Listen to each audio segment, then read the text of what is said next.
नमस्कार, हम पढ़ रहे हैं पाठ भक्तिम और मैं कविता भारद्वाज इसकी व्याख्या प्रस्तुत कर रही हूँ। अभी तक हमने पढ़ा कि किस प्रकार महादेवी वर्मा जी का जो एक जीवन का अध्याय जब शुरू हुआ, बहुत उसकी अपनी माता नहीं थी, विमाता थी। उस कोई विशेष किसी व्यक्ति की कन्या नहीं थी, वो एक साधारण गोपालक की कन्या थी। और 5 वर्ष की आयु में ही उसका विवाह हो गया था और 9 वर्ष की आयु में ही उसको ससुराल भेज दिया गया था, उसको गौना कर दिया गया था। और उनकी उसकी जो सास और जेठानियाँ थी, उनके लड़के थे, उन्होंने कई लड़कों को पैदा किया था, जबकि उनके विपरीत जो है भक्तिन को लगातार 3 लड़कियां पैदा हुई और जल्दी ही उसके पति की मृत्यु हो गई। एक कन्या का विवाह वो उन्होंने अपने सामने कर दिया था और उनका पति जो था वो उससे प्यार बहुत करता था और उसी प्रेम के बल पर उसने जो है अपने सास ससुर से और अपने जेठ वगैरह से वो अलग हो गई थी और सब कुछ ना उनको मतलब सब कुछ जो अच्छी चीज़ें थी वो सब कुछ उसके पास आ गई थी। और इस तरह से और मेहनती थी, वो कर्मठ थी, तो उसने जो भी कुछ उसको मिला था और बढ़ा चढ़ाकर उसे एक तरह से सोना बना दिया था। लेकिन उसका दुर्भाग्य जो था वो भी उसका पीछा नहीं छोड़ने वाला था, जल्दी ही उसके पति की मृत्यु हो गई। तो उसने उस जेठ जेठों ने जब उसकी संपत्ति पर अपना अधिकार करने के लिए उसे दूसरा विवाह करने के लिए कहा, तो उसने एक तरह से संन्यास लेते हुए अपने कान छिदवाकर और बाल मुंडवाकर उसने ये घोषित कर दिया कि वो दूसरा विवाह नहीं करेगी। लेकिन उसका दुर्भाग्य उसका पीछा छोड़ने वाला कहाँ था। कुछ समय बाद ही उसका जो उसके पति के सामने जिस लड़की का विवाह हुआ था उसे उसने जो है घर जमाई बनाकर अपने पास रख लिया था। कुछ समय बाद उसकी भी मृत्यु हो गई और फिर से मौका मिल गया उसके जेठ जेठोतों को अब उसकी संपत्ति हासिल करने का। तो उन्होंने उसके जेठ के लड़के ने मतलब अपने साले से उसका विवाह कराने की कोशिश की, लेकिन भक्तिन की लड़की ने मना कर दिया। लेकिन वो कहाँ मानने वाले थे, उन्होंने उसके साथ छल किया और उसको एक दिन उसकी माँ की अनुपस्थिति में वो उसके घर में घुस गया और जिसे देखते हुए जो पंचायत ने भी उसकी बेटी की ना सुनते हुए उसके साथ विवाह करने का आदेश सुना दिया।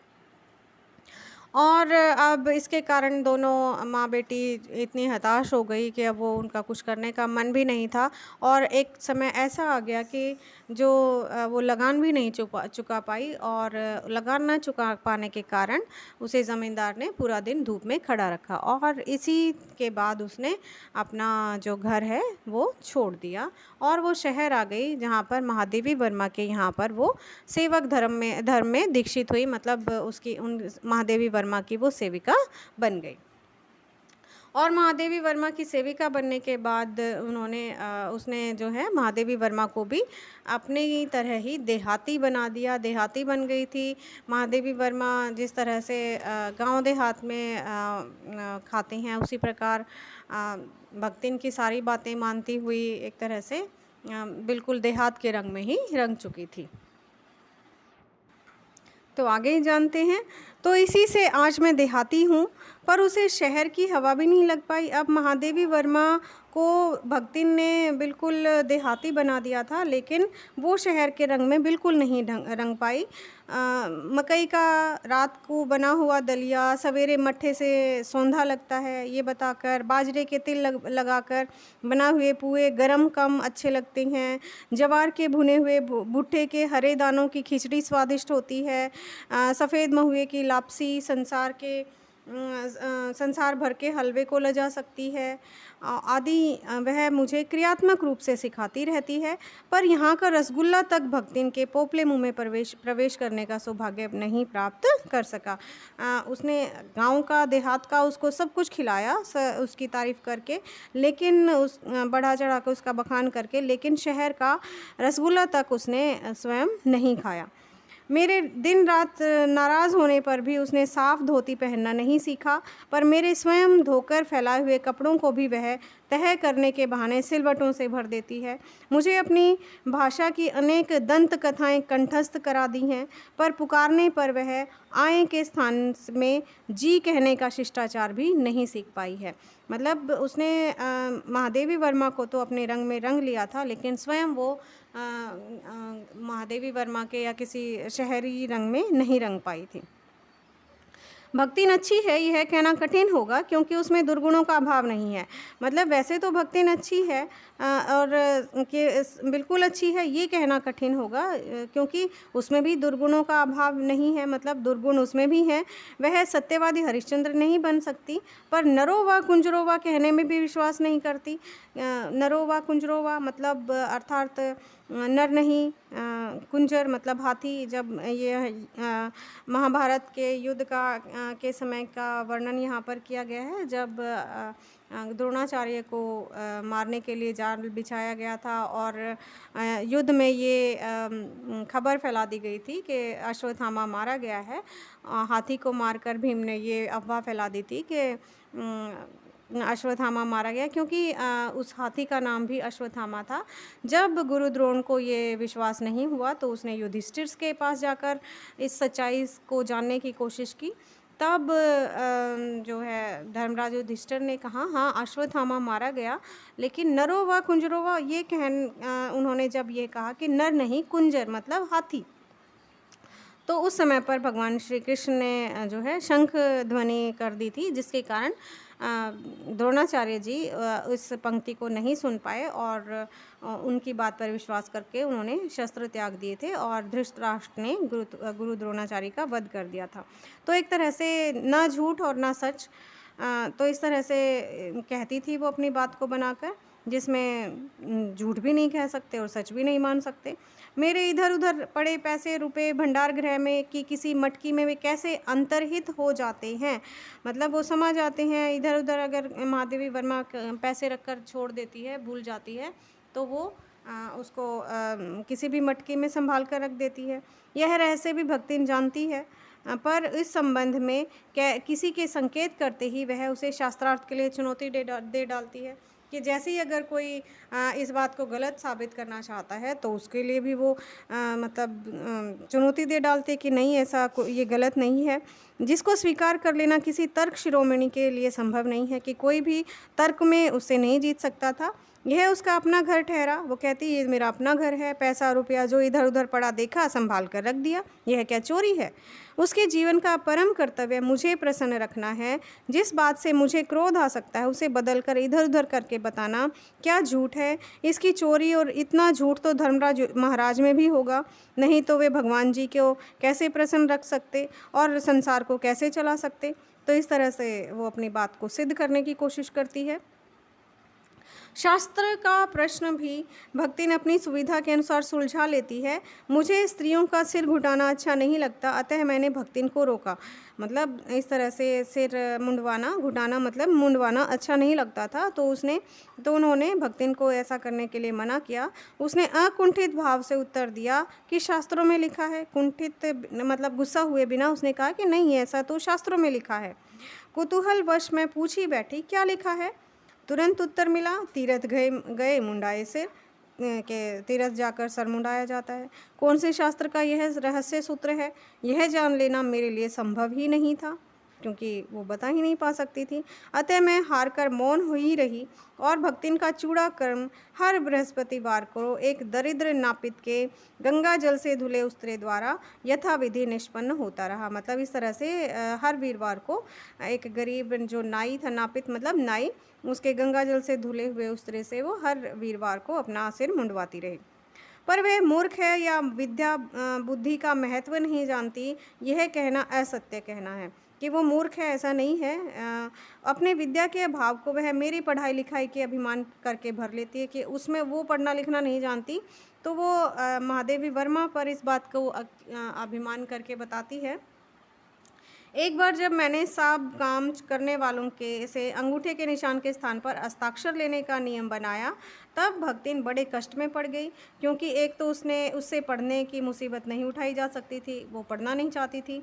दूसरे, सब गाड़ीवान दाइयों के साथ बैठकर पढ़ना, उसकी वयोवृद्धता का। अब एक तरह से गाड़ीवान और दाइयाँ मतलब वहाँ पर काम करने वाले जितने भी नौकर चाकर थे, उनके साथ बैठकर पढ़ना उसकी वयोवृद्धता का अपमान था। मतलब जो वो वृद्ध थी, तो उनके साथ बैठकर पढ़ना उसे अपना अपमान लगता था। अतः उसने कहना आरंभ किया, हमारी मालकिन तो दिन रात किताबियन माँ गड़ी रहते, कि उसकी मालकिन तो सारा दिन किताबों में लगी रहती है। अब हमें पढ़े लागब तो घर गृहस्थी कौन देखे, कि हम भी पढ़ने लिखने लग गए तो घर गृहस्थी कौन देखेगा। पढ़ाने वाले और पढ़ने वाले दोनों पर इस तर्क का ऐसा प्रभाव पड़ा कि भक्तिन इंस्पेक्टर के समान क्लास में घूम घूम कर किसी के आ ई की बनावट, किसी के हाथ की मंथरता, किसी की बुद्धि की मंदता पर टीका टिप्पणी करने का अधिकार पा गई। अब सबको कि तुम्हारी तो बुद्धि ही नहीं है तुम्हारे अंदर, तो ऐसे कैसे बना रही हो। तो इस तरह से दूसरों पर टीका टिप्पणी का अधिकार वो पा गई। उसे तो अंगूठा निशानी देकर वेतन लेना नहीं होता, इसी से बिना पढ़े ही वह पढ़ने वालों की गुरु बन बैठी। वह अपने तर्क ही नहीं, तर्कहीनता के लिए भी प्रमाण खोज लेने में पटु थी। पटु थी मतलब चालाक थी। अपने आप को महत्व देने के लिए ही वह अपनी मालकिन को असाधारणता देना चाहती थी, पर इसके लिए भी प्रमाण की खोज ढूंढ आवश्यक हो उठती थी। अपनी मालकिन की असाधारणता को सबको बताती थी। जब एक बार मैं उत्तर पुस्तकों और चित्रों को देखकर व्यस्त थी, तब भक्तिन उससे सबसे कहती घूमी कि वो बिचारियन तो दिन रात काम में झुकी रहते हैं, और हाँ तुम पचे घूमती फिरती हो, चलो तनिक हाथ बटाई लेओ। सब जानते थे कि ऐसे कामों में हाथ नहीं बटाया जा सकता, अतः उन्होंने अपनी असमर्थता प्रकट कर भक्तिन से पिंड छुड़ाया। बस इसी प्रमाण के आधार पर उसकी जो सबको इस तरह से वो काम करने के लिए कहती थी। सबको पता था कि पढ़ने लिखने के काम में वो किसी भी तरह से उसकी मदद नहीं कर सकती, तो इसी आधार पर उसकी अतिशयोक्तियाँ अमरबेल की सी फैलने लगी। तो वो जो बढ़ा चढ़ाकर बताती थी वो और ज़्यादा फैलने लगी। उसकी मालकिन जैसा काम कोई जानता ही नहीं, इसी से तो बुलाने पर भी कोई हाथ बटाने की हिम्मत नहीं करता, पर वह स्वयं कोई सहायता नहीं दे सकती। इसे मानना अपनी हीनता स्वीकार करना है। इसी से वह द्वार पर बैठकर बार बार कुछ काम बताने का आग्रह करती है। कभी उत्तर पुस्तकों को बांधकर, किसी अधूरे चित्र को कोने में रखकर, कभी रंग की प्याली धोकर, और कभी चटाई को आंचल से झाड़कर वह जैसी सहायता पहुंचाती, उससे भक्तिन का अन्य व्यक्तियों से अधिक बुद्धिमान होना प्रमाणित हो जाता है। कि वह किसी भी तरह से भक्तिन को ये दिखाती थी कि वो उसकी सहायता कर सकती है। वह जानती है कि जब दूसरे मेरा हाथ बटाने की कल्पना तक नहीं कर सकते, तब वह सहायता की इच्छा को क्रियात्मक रूप दे देती है। इच्छा ही नहीं, उसको करने की कोशिश भी करती है। इसी से मेरी किसी पुस्तक के प्रकाशित होने पर उस पे के मुख पर प्रसन्नता की आभा वैसे ही उद्भाषित हो जाती है जैसे स्विच दबाने से बल्ब में छिपा आलोक। जैसे ही स्विच दबाने पर बल्ब का प्रकाश चारों तरफ फैल जाता है, उसी प्रकार जैसे ही किसी पुस्तक के प्रकाशित होने की उसको खबर मिलती थी, तो वो प्रसन्न हो उठती थी। वह सोने में उसे बार बार छूकर, आंखों के निकट ले जाकर और सब ओर घुमा फिराकर मानो अपनी सहायता का अंश खोजती थी कि देखो उसमें उसकी भी सहायता लगी हुई है। और उसकी दृष्टि में व्यक्त आत्मघोष कहता है कि उसे निराश नहीं होना पड़ता। वह स्वाभाविक भी है। किसी चित्र को पूरा करने में व्यस्त जब मैं बार बार कहने पर भी भोजन के लिए नहीं उठती, तब वह कभी दही का शरबत, कभी तुलसी की चाय वहीं देकर भूख का कष्ट नहीं सहने देती थी। तो इस तरह से वो पूरा ध्यान रखती थी महादेवी वर्मा का। दिन भर के कार्यभार से छुट्टी पाकर जब मैं कोई लेख समाप्त करने या भाव को छंदबद्ध करने बैठती हूँ, तब छात्रावास की रोशनी बुझ चुकती है। वो छात्रावास में रहती थी। मेरी हिरनी सोना तख्त के पैताने फर्श पर बैठकर महादेवी वर्मा जो थी वो पशु और पक्षियों से बहुत प्रेम था और कई पशु पक्षियों को वो अपने साथ रखती भी थी। तो उनके जो हिरनी थी सोना उसका नाम था, तख्त के मतलब पीछे की तरफ बैठकर पागुर करना जुगाली करना बंद कर देती। कुत्ता बसंत छोटी मचिया पर पंजों में मुख रखकर आँखें मूंद लेता है और बिल्ली गोधुली ये उसका नाम है बिल्ली का, मेरे तकिए पर सिकुड़ कर रहती है। पर मुझे रात की निस्तब्धता में मतलब निस्तब्धता सन्नाटा में अकेली न छोड़ने के विचार से कोने में दरी के आसन पर बैठकर बिजली की चकाचौंध से आंखें मिचमिचाती हुई भक्तिन प्रशांत भाव से जागरण करती है। मतलब वो जागती रहती है उसके साथ, वह ऊँघती भी नहीं, मतलब जो है आँखें झपकाती भी नहीं, क्योंकि मेरे सिर उठाते ही उसकी धुंधली दृष्टि मेरी आँखों का अनुसरण करने लगती है कि वो आँखों का अनुसरण कि अगर भक्तिन महादेवी वर्मा कुछ ढूँढने लगती थी तो वो देखती थी कि वो क्या ढूँढ रही हैं और वही उनको वो लाकर देती थी। यदि मैं सिरहाने रखे रैक की ओर देखती हूँ तब वह उठकर आवश्यक पुस्तक का रंग पूछती है। यदि मैं कलम रख देती हूँ तो वह शाही उठा लाती है और यदि मैं कागज़ एक ओर सरका देती हूँ तो वह दूसरी फाइल टटोलती है। बहुत रात गए सोने पर भी मैं जल्दी ही उठती हूँ और भक्तिन को तो मुझसे भी पहले जागना पड़ता है। सोना उछल कर कूद करने के लिए बाहर आने को आकुल रहती है। सोना उसकी हिरनी। वसंत नित्य कर्म के लिए दरवाज़ा खुलवाना चाहता है। वसंत मतलब उसका कुत्ता नित्य कर्म के लिए जाना चाहता है। गोधूली चिड़ियों की चहचहाट में शिकार का आमंत्रण सुन लेती है, जो उसकी बिल्ली है।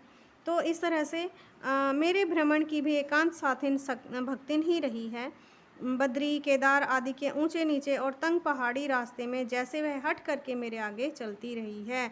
बद्रीनाथ केदारनाथ जब वो जाती है यात्रा के लिए तो वो हट करके उनके आगे चलती है।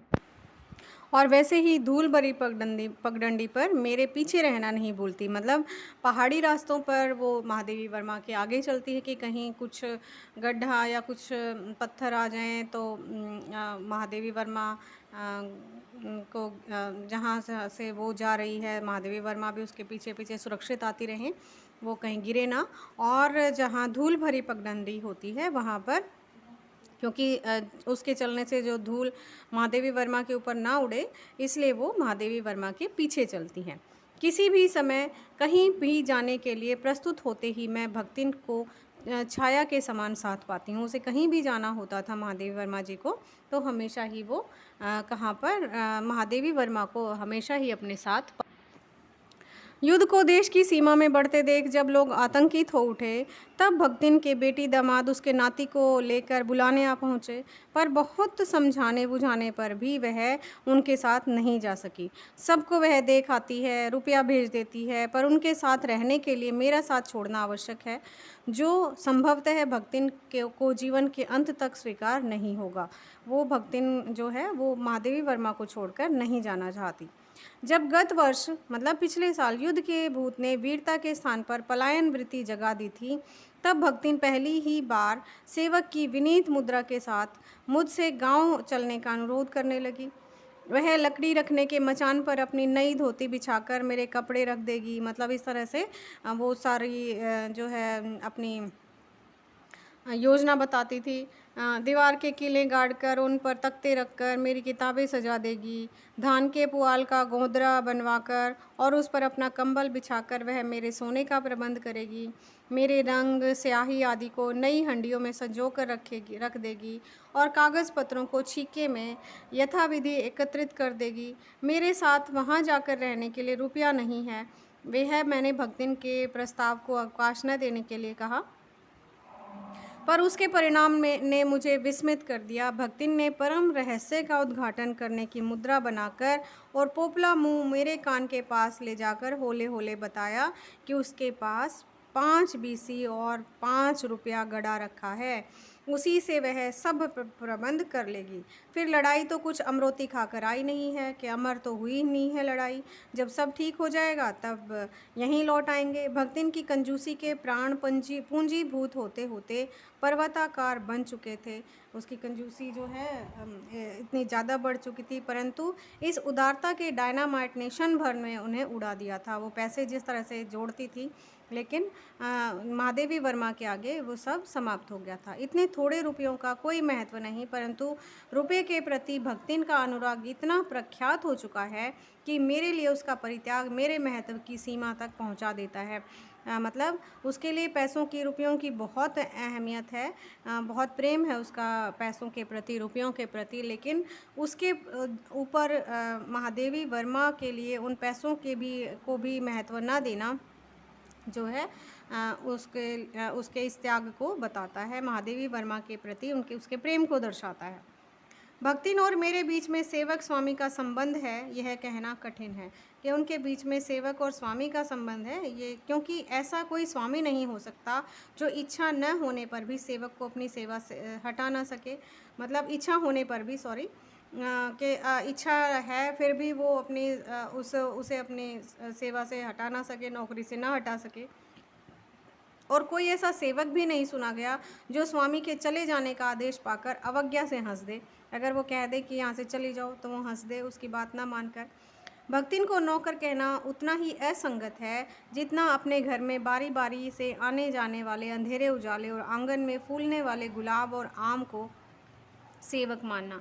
वे जिस प्रकार एक अस्तित्व रखते हैं जिसे सार्थकता देने के लिए ही हमें सुख दुख देते हैं, उसी प्रकार भक्तिन का स्वतंत्र व्यक्तित्व अपने विकास के परिचय के लिए ही मेरे जीवन को घेरे हुए है। मतलब उसके अपने विकास का परिचय देने के लिए भक्तिन का जो स्वतंत्र व्यक्तित्व है वो जो है वो लेखिका महादेवी वर्मा के मन को घेरे हुए है। परिवार और परिस्थितियों के कारण स्वभाव में जो विषमताएं उत्पन्न हो गई हैं, जो परिवार और परिस्थितियां जो थी उनके स्वभाव में जो विषमताएं पैदा हो गई हैं, उनके भीतर से एक स्नेह और सहानुभूति की आभा फूटती रहती है। इसी से उसके संपर्क में आने वाले व्यक्ति उसमें जीवन की सहज मार्मिकता ही पाते हैं। छात्रावास की बालिकाओं में से कोई अपनी चाय बनवाने के लिए देहली पर बैठी रहती है, कोई बाहर खड़ी मेरे लिए बने नाश्ते को चख कर उसके स्वाद की विवेचना करती रहती है। मेरे बाहर निकलते ही सब चिड़ियों के समान उड़ जाती हैं और भीतर आते ही यथास्थान विराजमान हो जाती हैं। इन्हें आने में रुकावट ना हो, संभवतः इसी से भक्तिन अपना 2 जून का भोजन सवेरे ही बनाकर ऊपर के आले में रख देती हैं और खाते समय चौके का एक कोना धोकर पाक छत के सनातन नियम से समझौता कर लेती है। मेरे परिचितों और साहित्यिक बंधुओं से भी भक्तिन विशेष परिचित है, मतलब अच्छे से परिचित है, पर उसके प्रति भक्तिन के सम्मान की मात्रा मेरे प्रति सम्मान की मात्रा पर निर्भर करती है। मतलब जिस व्यक्ति का महादेवी वर्मा जितना सम्मान करती है उसी के अनुसार ही भक्तिन भी उसका उतना ही सम्मान करती है। और सद्भाव उनके प्रति मेरे सद्भाव से निश्चित होता है। अगर महादेवी वर्मा किसी के प्रति ज़्यादा सद्भाव दिखाती हैं तो भक्तिन भी उसके प्रति उतना ही सद्भाव दिखाती हैं। इसी संबंध से भक्तिन की सहज बुद्धि विस्मित कर देने वाली है। मतलब इस तरह से, मतलब कैसे वो जान लेती हैं कि महादेवी वर्मा के व्यवहार से ही वो जान लेती हैं कि किसे कितना महत्व देना है। वह किसी को आकार प्रकार और वेशभूषा से स्मरण करती है और किसी को नाम के अपभ्रंश से। कवि और कविता के संबंध में उसका ज्ञान बढ़ा है, पर आदर भाव नहीं। किसी के लंबे बाल और अस्त व्यस्त वेशभूषा देखकर वह कह उठती है, का ओहु कवित लिखित जानित है, और तुरंत ही उसकी अवज्ञा प्रकट हो जाती है। तब वो कुछो करी हैं धरी हैं ना, बस गली गली गाउत बजाउत फिरही। तो इस तरह से वो सबके बारे में बताती हैं, पर सबका दुख उसे प्रभावित कर सकता है।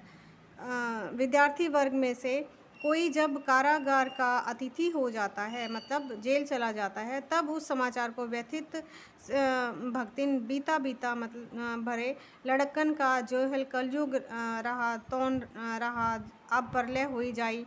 तो इस तरह से कि छोटे छोटे लड़कों को जेल भेजना, इस तरह से कलयुग आ गया है और प्रलय होने वाली है। उनकर माई का बड़े लाट का लड़े का चाहिए कि उनकी माताओं को बड़े लाट से लड़ना चाहिए कहकर दिन भर सबको परेशान करती है। बापू से लेकर साधारण व्यक्ति तक सबके प्रति भक्तिन की सहानुभूति एक रस मिलती है। भक्तिन के संस्कार ऐसे हैं कि वह कारागार से वैसे ही डरती है जैसे यमलोक से। ऊंची दीवार देखते ही वह आंख मूंद कर बेहोश हो जाना चाहती है। उसकी यह कमज़ोरी इतनी प्रसिद्धि पा चुकी है कि लोग मेरे जाने की संभावना बता बता कर उसे चिढ़ाते रहते हैं कि महादेवी वर्मा को जेल जाना पड़ सकता है, ये बता बता कर उसे चिढ़ाते रहते हैं। वह डरती नहीं, यह कहना असत्य होगा, वो डरती है, पर डर से भी अधिक महत्व मेरे साथ रहने का है।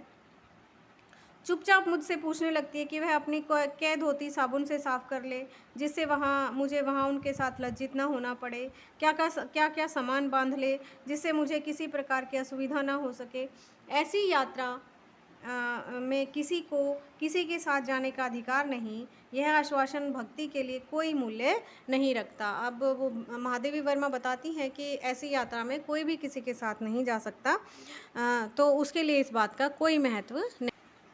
वह मेरे न जाने की कल्पना से प्रसन्न नहीं होती, जितनी अपने साथ न जा सकने की संभावना से अपमानित अपने आप को महसूस करती है कि वो उनके साथ वहाँ नहीं जा सकती। भला ऐसा अंधेर हो सकता है जहाँ मालिक वहाँ नौकर? मालिक को तो ले जाकर बंद कर देने में इतना अन्याय नहीं, पर नौकर को अकेले मुक्त छोड़ देने में पहाड़ भर के बराबर अन्याय है। ऐसा अन्याय होने पर भक्तिन को बड़े लाट तक लड़ना होगा। मतलब बड़े जो वायसराय उनको लाट कहा जाता था, उनसे भी लड़ने को वो तैयार है। किसी की माई यदि बड़े लाट तक नहीं लड़ी तो नहीं लड़ी, कि किसी बच्चे की माँ अगर जाकर नहीं लड़ी उनको जेल जाने पर भक्तिन का तो लड़े बिना काम ही नहीं चल सकता, कि उसको तो लड़ना ही पड़ेगा भक्तिन के साथ जाने के, महादेवी वर्मा के साथ जाने के लिए। ऐसे विषम प्रतिद्वंदियों की स्थिति कल्पना में भी दुर्लभ है, कि डरते हुए भी वो लड़ने के लिए तैयार है। मैं प्राय सोचती हूँ कि जब ऐसा बुलावा आ पहुँचेगा, जिसमें न धोती साफ करने का अवकाश रहेगा, न सामान बांधने का, न भक्तिन को रुकने का अधिकार होगा, न मुझे रोकने का, तब चिर विदा के अंतिम क्षणों में यह देहातिन वृद्धा क्या करेगी और मैं क्या करूँगी? भक्तिन की कहानी अधूरी है। मतलब अंतिम क्षण जब आएंगे, तब भक्तिन क्या करेगी, यही वो सोचती हैं। भक्तिन की कहानी अधूरी है, पर उसे खोकर मैं इसे पूरी नहीं करना चाहती। वो आगे इस कहानी को नहीं बताना चाहती, इसे पूरी नहीं करना चाहती। वो स्वयं महादेवी वर्मा भी भक्तिन को खोने से डरती हैं। तो आशा है आपको पाठ समझ आया होगा। धन्यवाद।